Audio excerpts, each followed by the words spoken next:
അമ്മ താണ്ടെ ഈ ഷർട്ട് എങ്ങനെയുണ്ട്? അവളെടുത്ത് തന്നെയാണ്. നിങ്ങളെടുക്കും ഒരുമാതിരി പൂവും കായും പച്ചക്കറിയൊക്കെ ഉള്ളത്. ഇതൊക്കെയാണ് സ്റ്റാൻഡേർഡ് സാധനം. ഇനിയിപ്പം നല്ല ഷർട്ട് നോക്കി എടുത്തേരും. ഒരിക്കലും ഭാര്യയെക്കുറിച്ചുള്ള നല്ലത് അമ്മയോടും അമ്മയെക്കുറിച്ച് നല്ലത് ഭാര്യയോടും അവരെ രണ്ടുപേരെ നിർത്തിക്കൊണ്ട് പറയരുത്. പറഞ്ഞാൽ എന്ത് മനസ്സിലായി? ഒരു പാത്രം തറയെ വീണത്. അത് നിനക്ക്.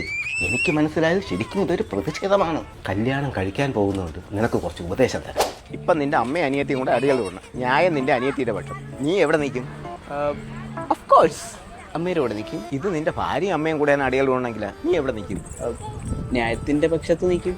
ഒരിക്കലും അരുത്. വല്ല ടിക്കറ്റ് കൊടുത്ത് ഗോവയിലും പോയി നിൽക്കണം. എല്ലാം ആറി തണുത്തിട്ട് തിരിച്ചു വന്നാൽ മതി. ഞാൻ ഇടയ്ക്കിടയ്ക്ക് മൂവാമ്പിയെ പോകുന്ന എന്തിനാ നിന്റെ വിചാരം? മൂകാംബിക സ്റ്റാറേ.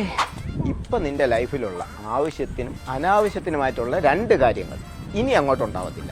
ആവശ്യത്തിനും അനാവശ്യത്തിനും ഉദാഹരണത്തിന് ആവശ്യത്തിനുള്ള സമാധാനവും അനാവശ്യമായിട്ടുള്ള സ്വാതന്ത്ര്യവും ഇനി അങ്ങോട്ട് പ്രതീക്ഷിക്കേ വേണ്ട. നമ്മൾ എവിടെ പോയാലും ഉടനെ വിളി വരും, എവിടെ എത്തിയെന്ന്. അത് കേൾക്കുമ്പോൾ കല്ല് വരും. മൊബൈലിൽ ലോക്ക് വല്ല ഉണ്ടെങ്കിൽ അത് ഊരി പറക്കി കളഞ്ഞേക്കണം. അപ്പം നീ നിന്റെ കൂട്ടുകാരും കൂടെ കറങ്ങാൻ പോകുമ്പോൾ അവളടുത്തേന്ന് വെക്കും. അപ്പം അവൾ പറയും പൊയ്ക്കോളെ. അപ്പം നീ എന്ത് ചെയ്യും? ഞാൻ പോകും.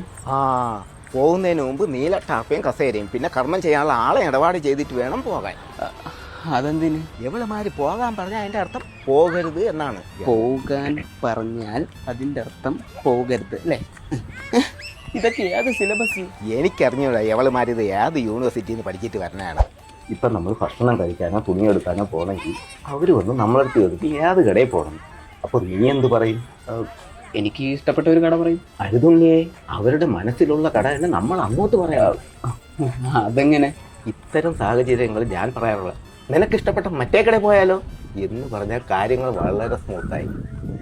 വല്ല മെന്റലിസം ക്രാഷ് കോഴ്സായിട്ട് പഠിക്കാൻ പറ്റുമെങ്കിൽ പഠിച്ചു വെച്ചു, ഉപയോഗപ്പെടും.